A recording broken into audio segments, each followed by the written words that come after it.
This conference will now be recorded.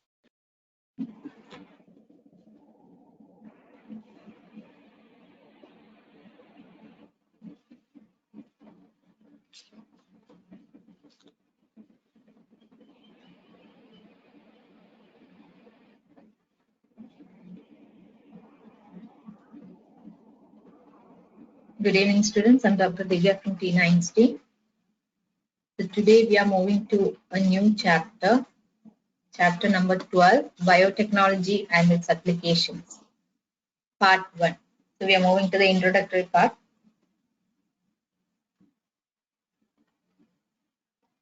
So you know that biotechnology that has given several useful products by using microbes, then animals and plants. They have made so many useful products. And you know about recombinant DNA technology and all more modified organisms, then genetically modified plants. And in healthcare section, the impact of rDNA technology or recombinant DNA technology and all. Then transgenic animals, how they have made use of all these genes. Then several therapeutic products. Then gene therapy.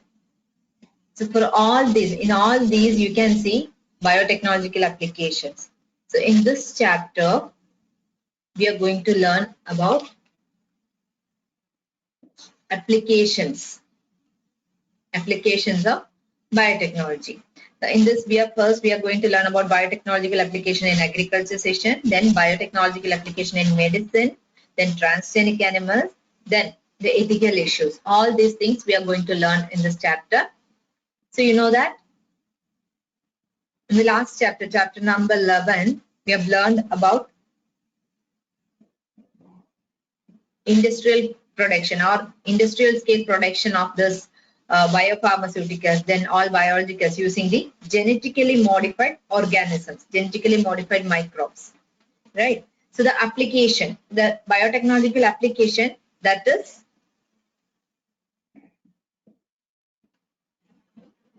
what and all you can say the applications of biotechnology. In therapeutics you can see diagnostic, and in agriculture section everywhere you can see biotechnological application. Mainly it's for the production of food, to increase the food production, and genetically modified crops for agriculture, right? Then food processing, then bioremediation, then wastewater treatment we have already learned in that.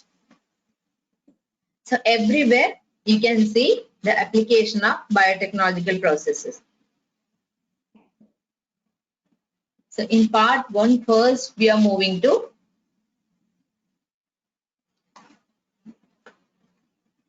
the research areas of biotechnology. So there are 3 critical research areas for biotechnology. Which are they?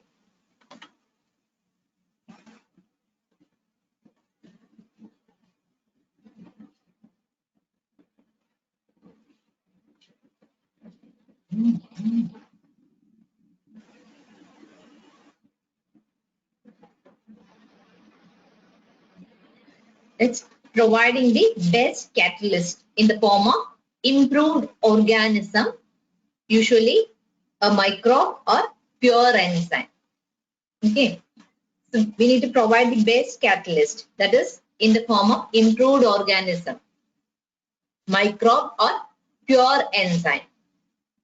Okay, then creating optimal condition through engineering for catalyst to act. We need to get the optimal condition. Yesterday we had learned about the conditions to get the maximum production. So for getting the optimal conditions through engineering for a catalyst to act, the catalyst will act and it will give the maximum product in the optimal conditions. So we need to find out those optimal conditions. Then downstream processing, that also we have already learned. Downstream processing technologies to purify the protein or organic compound. Okay. After getting the product, we need to separate it and purify that. That and all In last class we are already discussed. So that part, downstream processing technologies to purify the protein or organic compound.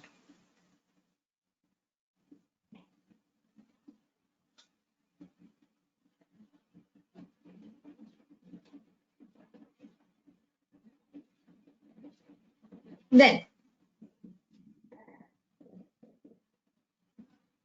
now let's learn how human beings have used biotechnology to improve the quality of human life. See, mainly we are using the biotechnology in the field of food production and health. So how we are using that biotechnology to improve the quality of human life? So first, we need to learn about biotechnological application in agriculture. So the three options that can be thought for increasing food production, that is agrochemical based agriculture, then organic agriculture, then genetically engineered crop based agriculture. Okay, agrochemical based agriculture, then second one is organic agriculture, and third is genetically engineered crop based agriculture. Genetically engineered crops we can use for agriculture, that will increase the production. Then organic agriculture, for what purpose we are using now? Nowadays it is very popular. Everywhere we can see organic vegetables, everything we'll use that word organic, right? So is there any way to minimize the use of fertilizers and chemicals? Because it is harmful, right? This more usage of this agriculture chemicals and fertilizers and all, that is harmful, that is causing harmful effect, and we need to reduce that. So for that purpose, we can use genetically modified crops. Okay, so genetically modified crops, that is the solution. That's how we can avoid the usage of fertilizers, high usage of fertilizers and chemicals. So genetically modified crops, that is the solution for minimum usage of fertilizers and chemicals. Then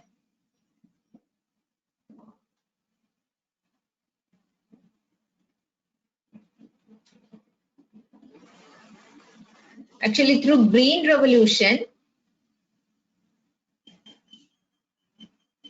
the food supply that is increased through green revolution, but that is not enough. Human population is increasing day by day, but that is not enough to feed the human population. So this increased yield,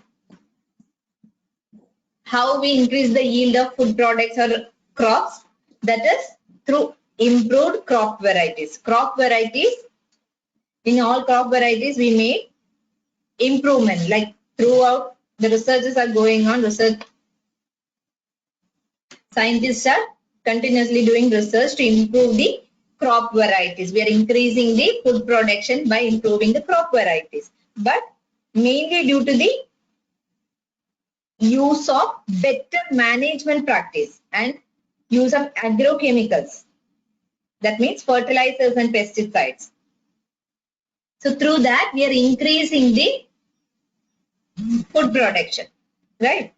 But agrochemicals, for farmers it is not affordable, that is too expensive, and that is causing harmful effects also. It is increasing, it is helping to increase the yield, these chemicals and pesticides, fertilizers and pesticides, it is helping to increase the yield, but the problem is it's too costly. Okay, so for farmers it is very expensive,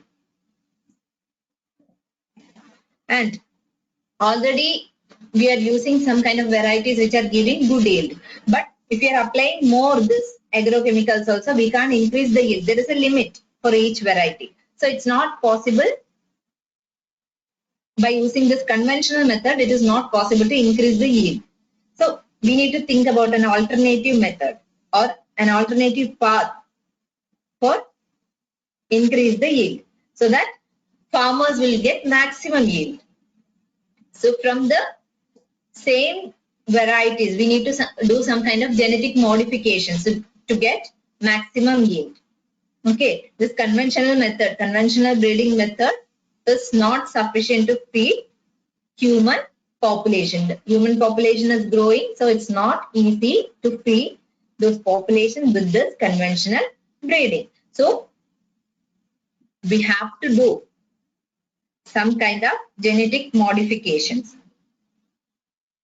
So that's how we need to think about another one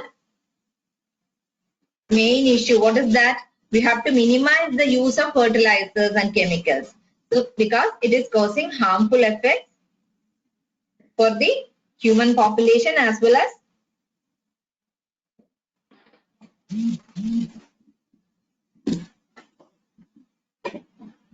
for the environment also. So the use of genetically modified crop, that is the possible solution. Okay, so the one and only solution is genetic modification in the existing crops. Okay, so now we are going to learn about genetic modifications or genetically modified organisms. Then plants, fungi, then bacteria, animals. In all these, we can alter the genes. The existing genes we can alter. And how we can alter? By doing some kind of manipulations, we can alter the organism. We can change the genetic condition. Okay. So the genetically modified organisms we can use for the increased production. So the genetically, GM means genetically modified plants. In many ways, we can use this genetically modified plants.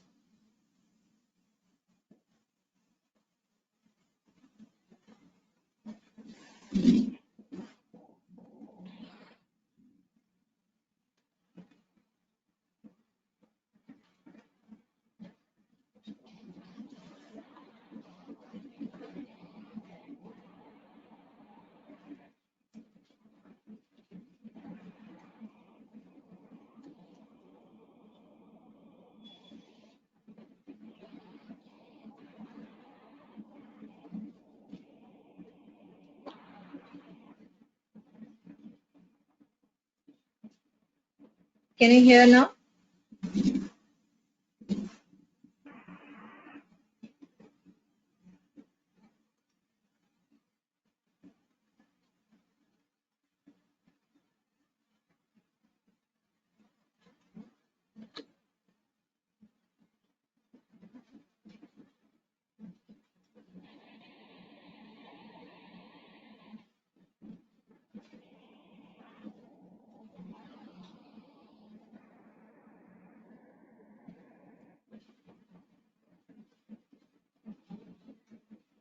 So this genetic modifications, what and all changes the genetic modification has made, that made crops more tolerant to abiotic stress. What do you mean by abiotic stress? Like heat, salt, drought, cold, all these conditions. The crops are able to withstand all these conditions, and in that extreme conditions also they are able to give yield, moderate or good yield. So that kind of crops they have developed. Then reduce reliance on chemical pesticides means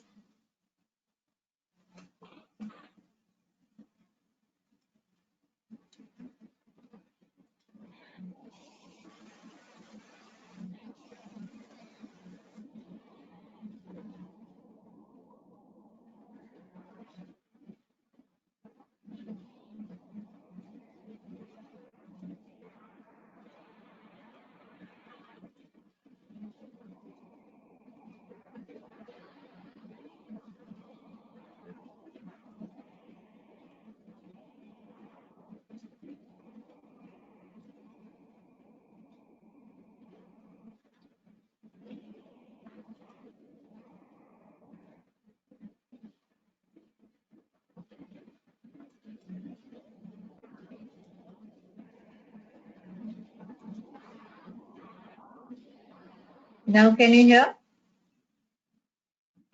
Audible?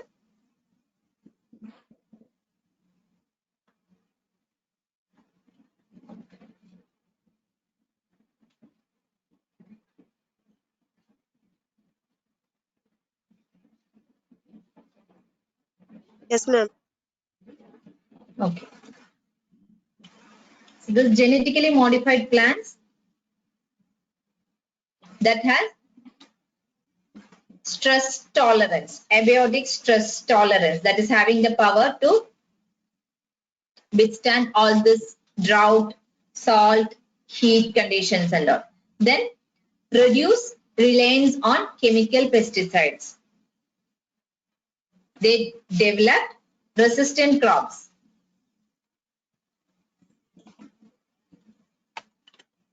Then help to reduce post-harvest loss. After harvesting, while storage and all, post-harvest means after harvest, so many processes are there. So that time also, post-harvest loss. So genetically modified plants or genetic modifications help to reduce the post-harvest loss. Then increased efficiency of mineral usage by plants.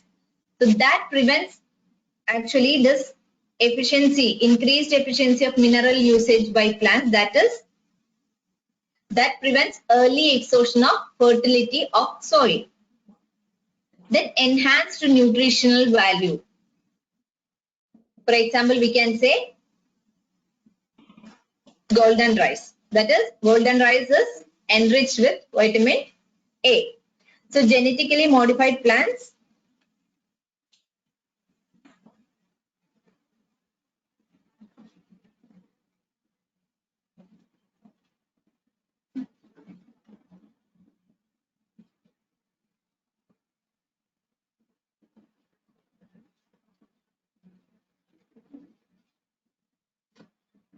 that make crops more tolerant to abiotic stresses. Then reduced reliance on chemical pesticides, that reduce the usage of chemical pesticides. Then stress tolerance. In cold condition, drought condition, and normally plants cannot give better yield. So when crops are genetically modified, that way these crops were able to give good yield. Then help to reduce post-harvest loss. Genetic modifications that help to reduce post-harvest loss. Then increased efficiency of mineral usage by plants. Then enhanced nutritional value of food.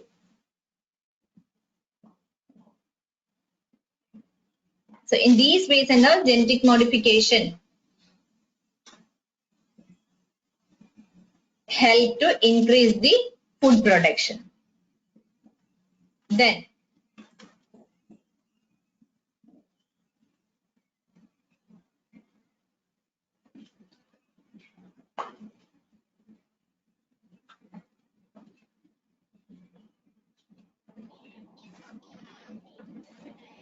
so in addition to this, some plants, genetic modifications in some plants and all, that made only for specific purpose, like disease resistance, high yield, and for specific purpose, they started using these genetic modifications. Like some content in plants to increase some content, or disease resistance. Due to disease, the whole plant will die sometimes. So to resist that disease resistance, that character is developed, and after that, after developing that disease resistance, that plant will be able to give good yield or maximum yield. So some of the applications of biotechnology in agriculture, they are the production of pest resistant plants, disease resistant and pest resistant plants, and that could decrease the amount of pesticide usage. See, plants, they have the capacity to resist the pest, then no need to use the pesticide. And disease resistance, that is the best character that we can develop in agriculture crops, because if disease resistant crops are there, means we can get good yield. See, in the case of green gram and all, what we can say, powdery mildew, that is a disease. So in that kind of crops, powdery mildew, the plant is getting infected in the early stage means the whole plant will die. And after flowering, if it is getting infected means 50% of the yield will get reduced. So if that is a fungal disease. That kind of disease, against that kind of disease, if there is a disease resistant plant, powdery mildew disease resistant one is getting developed, then what will happen? The crop can give maximum yield. Right? Because green gram is a very important crop that is having nearly 24 to 26% of protein in pulses. That is a very important crop among pulses. Then Bt toxin that is produced by the bacterium. Which bacterium is producing Bt toxin? Bacillus thuringiensis. For that short form we'll write as Bt, Bacillus thuringiensis. That is the Bt. That is the bacterium which is producing Bt toxin. And this Bt toxin gene that has been cloned from the bacteria, and then it is expressed in plants to provide resistance. For what? Resistant to insects. So there is no need to use the insecticides. To kill the insects, no need to use insecticide. Instead of that, this Bt toxin gene, if this gene is introduced or this is expressed in such plants, there is no need to use insecticide. Insecticides are chemicals, so that will affect the health. So what we are doing, we are creating biopesticides. Directly, this gene is acting against that disease. Right? So there is no need to spray the chemicals or insecticides. Examples, Bt cotton. In all these cotton, corn, rice, tomato, potato, soya bean and all, this gene is expressed in order to give the disease resistance. Okay. So Bt cotton, Bt corn, rice, tomato, potato and soya bean. In all these, this Bt toxin gene that has been cloned from which one? Which bacteria? Bacillus thuringiensis. In short form, we'll write it as Bt. Then Bt cotton. So now we are going to learn about the Bt cotton. We said Bt cotton, that Bacillus thuringiensis, that is the bacteria. So some strains of this Bacillus thuringiensis that produces protein, and this protein that kills certain insects. Which insect? Lepidopteran, like tobacco, armyworm, tobacco budworm, armyworm and all. These are coming under Lepidopteran. Then Coleopteran, beetles. Then dipterans, flies and mosquitoes. So these, some strains of this Bacillus thuringiensis, they are producing proteins which can kill Lepidopterans, some Lepidopterans, Coleopterans and dipterans. Okay. Bacillus thuringiensis that forms protein crystals. This Bacillus thuringiensis, this bacteria strain that is forming protein crystals during a particular phase of that growth. During the growth phase, at a particular stage, this Bacillus thuringiensis is producing protein crystals. They are producing some kind of protein crystals, and these protein crystals contain toxic insecticidal protein. See these points which I have mentioned, exactly like this only you have to write for your exam, because first we need to write about the strain. Which bacterial strain? Bacillus thuringiensis is producing that protein, and how that protein is acting. It is killing the insects, Lepidopteran like tobacco budworm, armyworm and all. Then beetles, then flies, mosquitoes. Against all these, this protein is acting. So this Bacillus thuringiensis that is forming protein crystals during their growth phase at a particular stage, they are forming or they are producing protein crystals. And these crystals, these protein crystals contain a toxic insecticidal protein. Okay, this protein, these crystals that is having a toxic insecticidal protein.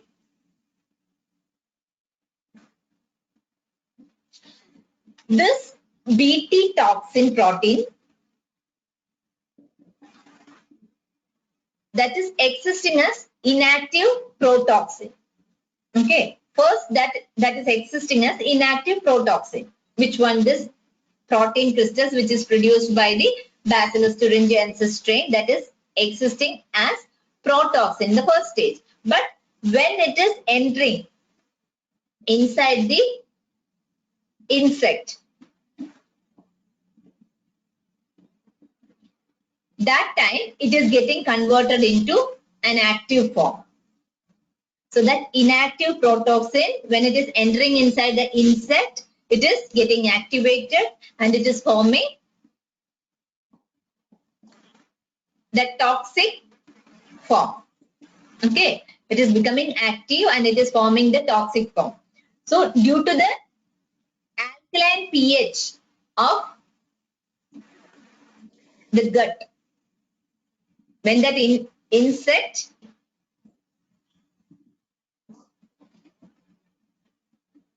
when this toxin is entering inside the gut of the insect, that time it is getting converted into an active form of toxin. Okay, up to that it will be existing as inactive form. Okay, inactive protoxin, but when it is entering inside the gut of that insect, that will become active form of toxin. Why? Due to the alkaline pH in the gut. So that alkaline pH that will solubilize these crystals. Okay, and that's how it is becoming active form of toxin. Then this activated toxin that will bind to the surface of the mid-gut epithelial cells, and that forms pores, and that causes damages, swelling and lysis, and finally that causes the death of that insect. So how it is acting? Some strains of Bacillus thuringiensis that is producing protein which is killing the insects, like tobacco budworm, armyworm, beetles, flies, and mosquitoes and all. Okay. Then, when this Bacillus thuringiensis, it is producing protein crystals at a particular stage of their growth phase, they are producing these protein crystals. And in the starting stage, this Bt toxin protein that is existing as protoxin and it is in an inactive form. Okay, but when it is entering inside the gut of that insect, due to the alkaline pH of the gut, this protoxin will get converted into active form of toxin. So when this is getting activated, that toxin binds to the surface of the midgut of epithelial cells, midgut epithelial cells, and after that it is creating pores in that cells.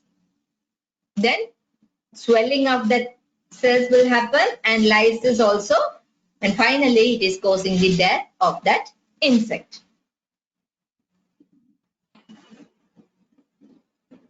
Okay. So first it is entering inside the gut, then it is becoming active due to the alkaline pH of gut, and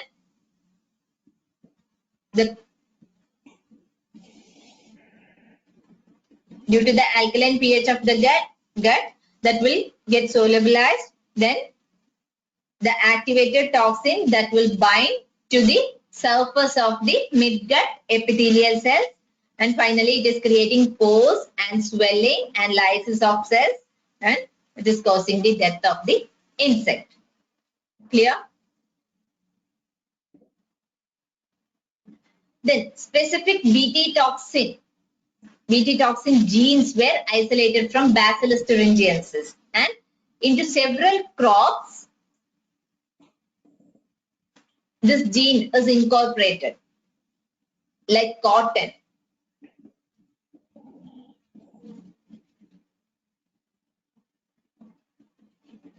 And the choice of that gene, CBT toxin genes, they were isolated from Bacillus thuringiensis and incorporated into several crop plants. For example, we can say in cotton, BT cotton, we have already told about BT cotton. Then these choice of gene, that is depending upon the crop and targeted pest. See, most BT toxins, they are insect group specific. Most BT toxins are insect group specific. So for specific group of insects, you have to select the BT toxin which is killing that specific group of insect. So the toxin is coded by, when the toxin, it is coded by gene Cry1AC. That is Cry. This gene, that is the gene, Cry gene. We used to call it as Cry gene, and in that the protein encoded by the gene Cry1AC and Cry2AB. Note down Cry1AC and Cry2AB that control the cotton bollworms. Then Cry1AB that controls corn borer. Okay. So the protein which is encoded by the genes Cry1AC and Cry2AB. These control the cotton bollworms. Then Cry1AB that controls corn borer. Here you can see cotton ball.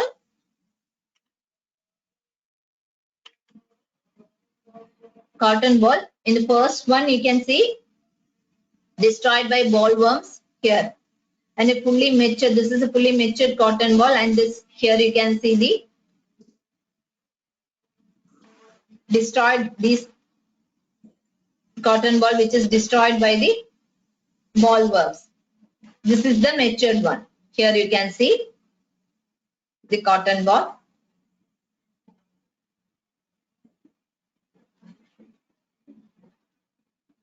Next is pest resistant plants.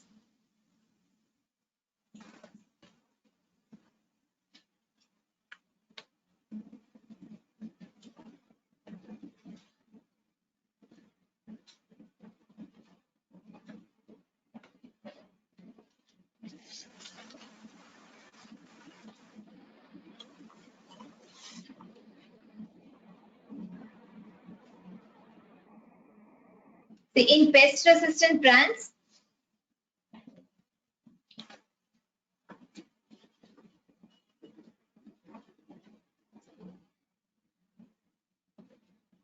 many nematodes, they are living as a parasite inside the plants and animals. Including in human beings also you can see this kind of parasites. So a nematode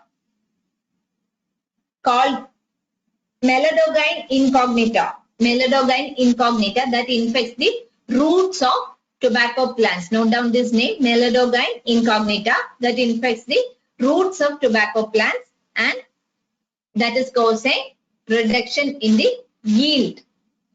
Okay, so nematode which is living as a parasite,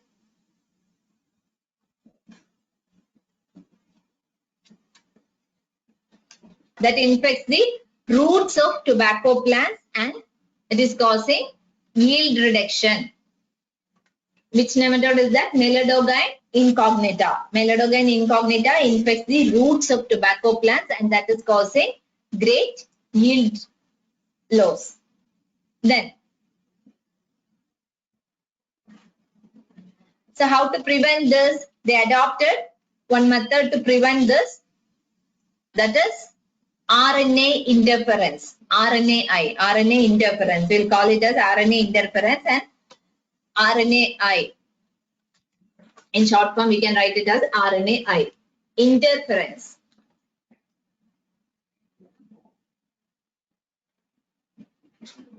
That is a method of cellular defense. Okay, RNA interference, that is a method of cellular defense, and it is taking place in all eukaryotes. And in this method, what we are doing actually, the silencing of a specific mRNA, silencing the messenger RNA which is passing the message, or that RNA which is coding for the protein, that one we are silencing. So the method involves silencing of specific mRNA due to a complementary double-stranded RNA molecule that binds to this and prevents the translation of mRNA. Okay, that is called as RNA silencing. So RNA interference, actually it is a kind of silencing. So in this, what we will do, RNA is single-stranded and it is coding for protein.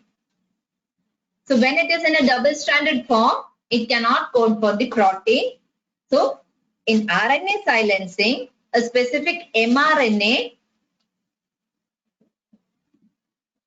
which is coding for the protein, for that a complementary strand will be produced and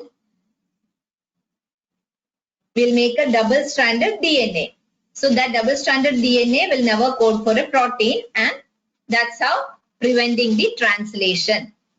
Okay. So the source of this complementary RNA, that could be from an infection by virus which is having RNA genome, or mobile genetic elements like transposons and all. So that replicates and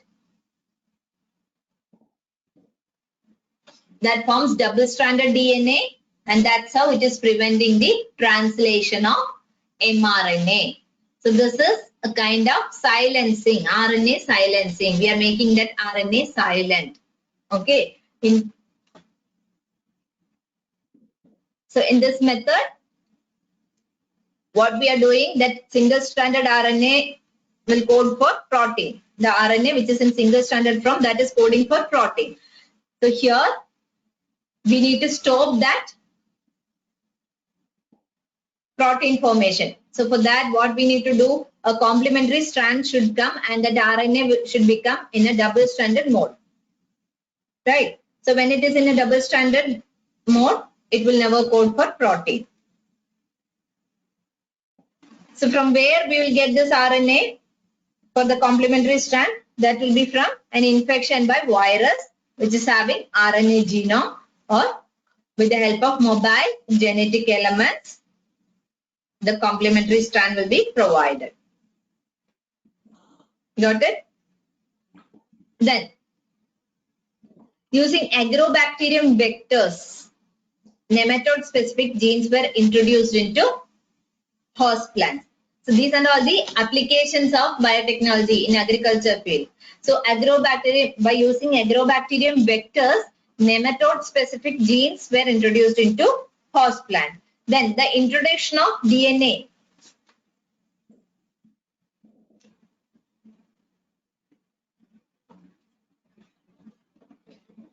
In which way they introduce the DNA?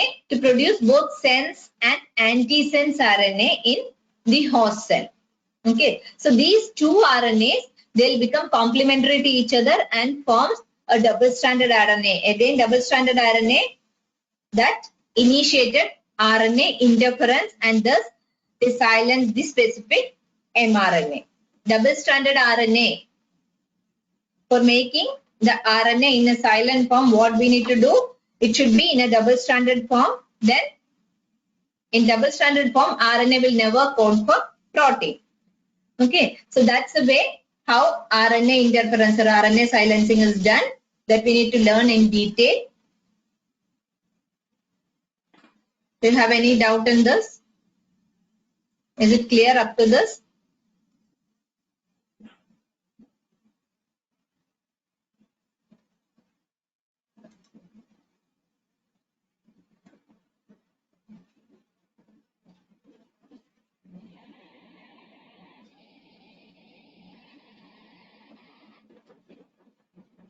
Yeah, RNA silencing we can learn in the next class because it takes minimum 1 hour to explain. So hope up to this everything is clear. If you have any doubt, you can ask me in the next class.